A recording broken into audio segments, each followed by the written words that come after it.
kita mengolah ulang bahan-bahan agar lebih baik lagi, tapi mengolahnya menggunakan teknologi gitu ya. Oke, terima kasih Bilvi. Selain itu mungkin berikutnya siapa? Kira-kira teknologi Izin bahan. menjawab, Bu. Ya, silakan. Milih.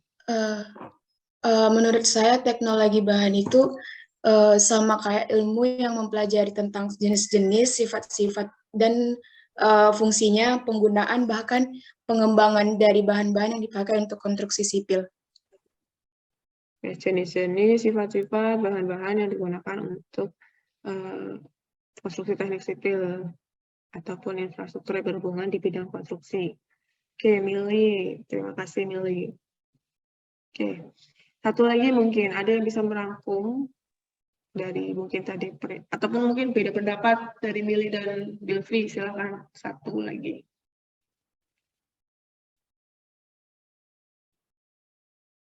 Ingin menjawab, Bu. Ya, Boy. Sebelumnya perkenalkan, nama saya Wesley Sipayung, NIM 121210040.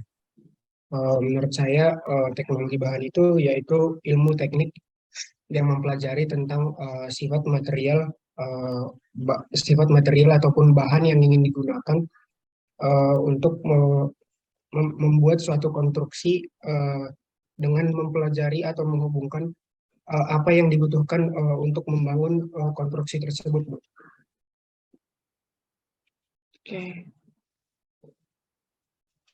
Ya, dari ketiga kalian yang tadi, terima kasih Boy sebelumnya. Dari Bilvi, Mili, sama Boy Hasiholan, sebelumnya sebenarnya sudah tepat ya, sudah sesuai dari penjelasan tentang teknologi bahan. Jadi bisa disimpulkan di sini, teknologi bahan itu ini merupakan ilmu ataupun mata kuliah dasarnya sipil ataupun konstruksi. Kenapa? Karena di sini dia akan membicarakan tentang bahan penyusun dari pembuatan beton ataupun bahan-bahan yang memang digunakan selain beton kan ada beberapa bahan lain.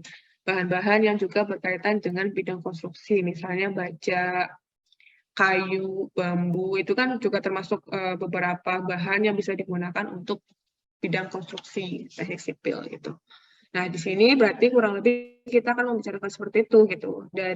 Pertama dari mengetahui tentang bahan-bahannya itu ada apa saja, kemudian juga mengetahui tentang persyaratan material ataupun bahan apa yang dapat digunakan untuk konstruksi tadi. Karena beberapa bahan yang tadi saya sebutkan itu memiliki persyaratan ataupun harus memiliki mutu yang sesuai. Karena berkaitan apa? Berkaitan dengan infrastruktur tadi gitu. Kayak misalnya kita menggunakan kayu gitu. Kayu kan ada berbagai macam jenis kelasnya. Ada kayu jati, ada misalnya ada kelas 1, kelas 2, kelas 3 gitu kan. Kayu jati itu termasuknya kelas berapa dan sebagainya gitu. Karena itu nanti berkaitan ke mutunya ataupun keawetan dari sebuah material tadi ataupun bahan tadi gitu. Kayak misalnya contohnya beton. Material penyusun beton itu kan ada agregat halus sama agregat kasar. Agregat halus itu pasir. Agregat kasar itu kerikil. Kemudian semen itu sebagai pengikatnya dan air sebagai untuk ketiga tadi bahan tadi campurannya. Itu merupakan komponen utama dari penyusun beton. Tapi selain itu beton normal ya, untuk kondisi beton normal itu seperti itu gitu kan. Nah, kita menggunakan material kerikil yang seperti apa, pasir yang seperti apa, kan itu tidak sembarang juga gitu. Harus ada ketentuannya. Ketentuannya berdasarkan apa? Berdasarkan referensi yang tadi, berdasarkan SNI. Tadi kan sudah ada kan ya terkait referensi ini. Nih, cara pemilihan campuran untuk beton normal. Ini juga termasuk di dalamnya. Kayak misalnya kerikil, kita harus menggunakan kerikilnya yang kerikil kan itu bentuknya ini ya, bentuknya apa? Tak beraturan ya. Maksudnya panjang lebarnya kan nggak beraturan kan.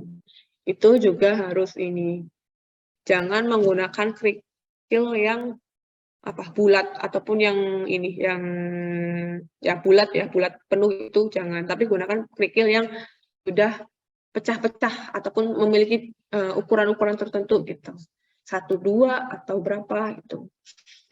Karena apa? Karena terkait dengan mengikat antara si tadi agregat kasar dengan semen dan sebagainya itu.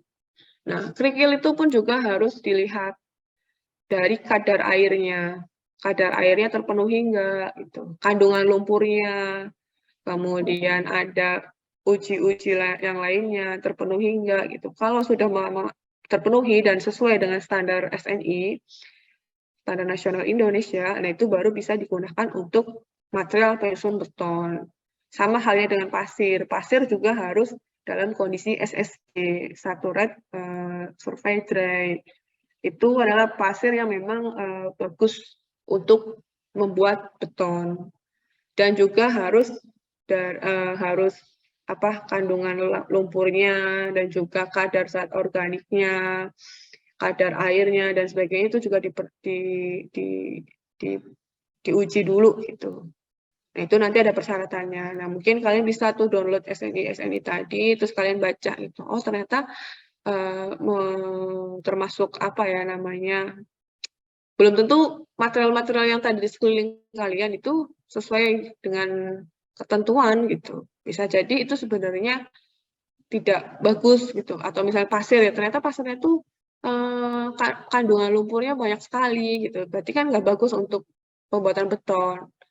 Kalau nggak bagus, nanti hasilnya seperti apa ya? Hasilnya betonnya itu tidak baik ataupun terkait dengan mutunya jelek gitu. Karena kan nanti tujuannya kan kita akan ada uji kuat tekan misalnya 30 MPa gitu kan, ataupun 25 MPa gitu.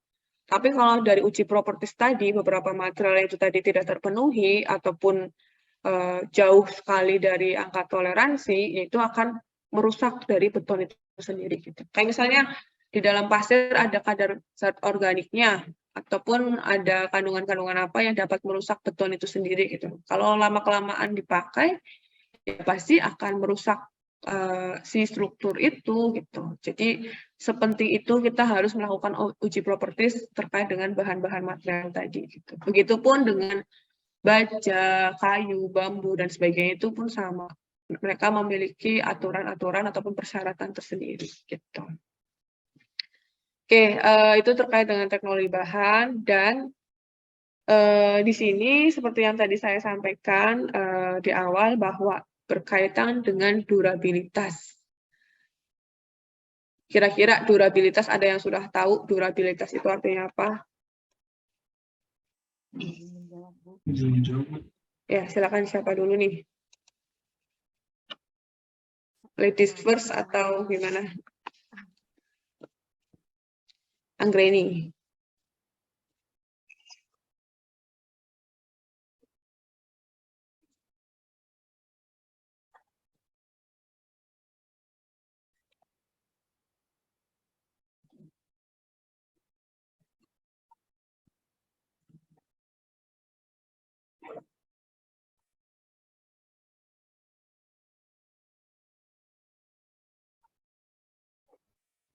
Kayak Anggreni. Kamu lihat di mana itu di Google ya?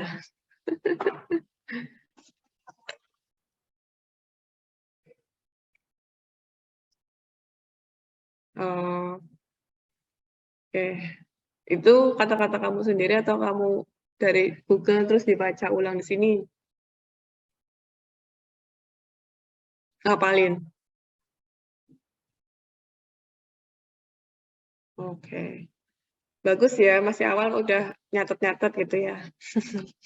Ya dipertahankan ya Anggreni sampai nanti akhir-akhir lulus gitu. Tetap rajin nyatet sebelum perkuliahan materinya apa gitu, baca-baca referensi gitu. Oke, terima kasih Anggreni. Kalau tadi yang lainnya silakan, kayak tadi ada 2 atau berapa gitu yang mau mengemukakan pendapatnya.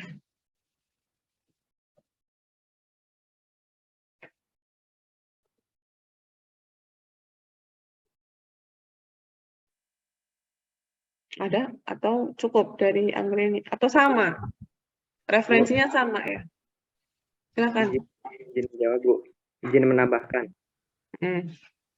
Menurut saya durabilitas ya Bu. Durabilitas itu adalah kemampuan bahan untuk mempertahankan kondisinya itu dari kondisi awal terhadap lingkungan gitu Bu. Dari cuaca, dari apapun yang dapat membuatnya mengalami kerusakan seperti itu Bu. Oke, terima kasih Bu. Oke, tepat ya. Tadi kalau Anggraini itu durabilitas berkaitan dengan berkaitan dengan rigid pavement ataupun berkaitan dengan flexible pavement, berkaitan dengan jalan, karena di situ berkaitan dengan lapis keras. Betul, gitu. Memang durabilitas itu artinya adalah keawetan ataupun daya tahan. Daya tahan apa? Tergantung. Kalau misalnya kita berbicara durabilitas beton, ya berarti keawetan ataupun daya tahannya si beton. Tapi kalau kita sedang berbicara tentang perkerasan lentur ataupun perkerasan kaku, yaitu berarti berkaitan dengan durabilitas tentang perkerasan tadi itu. Jadi di sini karena kita sedang berbicara tentang teknologi bahan, yaitu masih secara lingkup umum, jadi durabilitas itu ya keawetan ataupun daya tahan dari si suatu bahan tersebut itu. Seperti yang disampaikan tadi Bilvi, keawetan daya tahan dari mana? Ya dari hal-hal yang dapat menyebabkan kerusakan dari si bahan tadi itu. Apapun itu, bisa beton ataupun apalah tadi ya, perkerasan dan sebagainya gitu. Jadi makanya tadi saya sampaikan sepenting itu kita harus melakukan uji properties ya, karena hubungannya ya dari keawetannya tadi gitu, dari daya tahannya tadi gitu. Kalau kita sudah melakukan uji properties dengan baik, otomatis keawetan dari si misalnya beton gitu ya, keawetan dari si beton ya akan baik gitu, akan awet, daya tahannya akan bagus gitu, karena dari awal kita sudah memilah ataupun memilih bahan-bahan yang memang sesuai dengan standar tadi itu. Itu otomatis beton tersebut akan awet. Itu namanya durabilitas. Kalian bisa di highlight-nya durabilitas adalah awet ataupun daya tahan gitu. Karena ini itu istilah-istilah di Tekban yang sering muncul gitu. Kadang-kadang kan kalau sidang tugas akhir nanti ya, kalau kalian akan menghadapi sidang tugas akhir semester 8 ataupun semester 9, itu kan ada namanya uji kompre. Uji komprehensif itu berkaitan dengan beberapa mata kuliah yang sudah kalian ambil, terus akan diujikan oleh Bapak Ibu dosen gitu. Kadang-kadang saya nanya gitu kan, mata kuliah yang bagus apa ya? Teknologi bahan Bu, oke, coba saya tanya, durabilitas itu apa gitu kan? Lupa gitu kan. Mohon maaf Bu,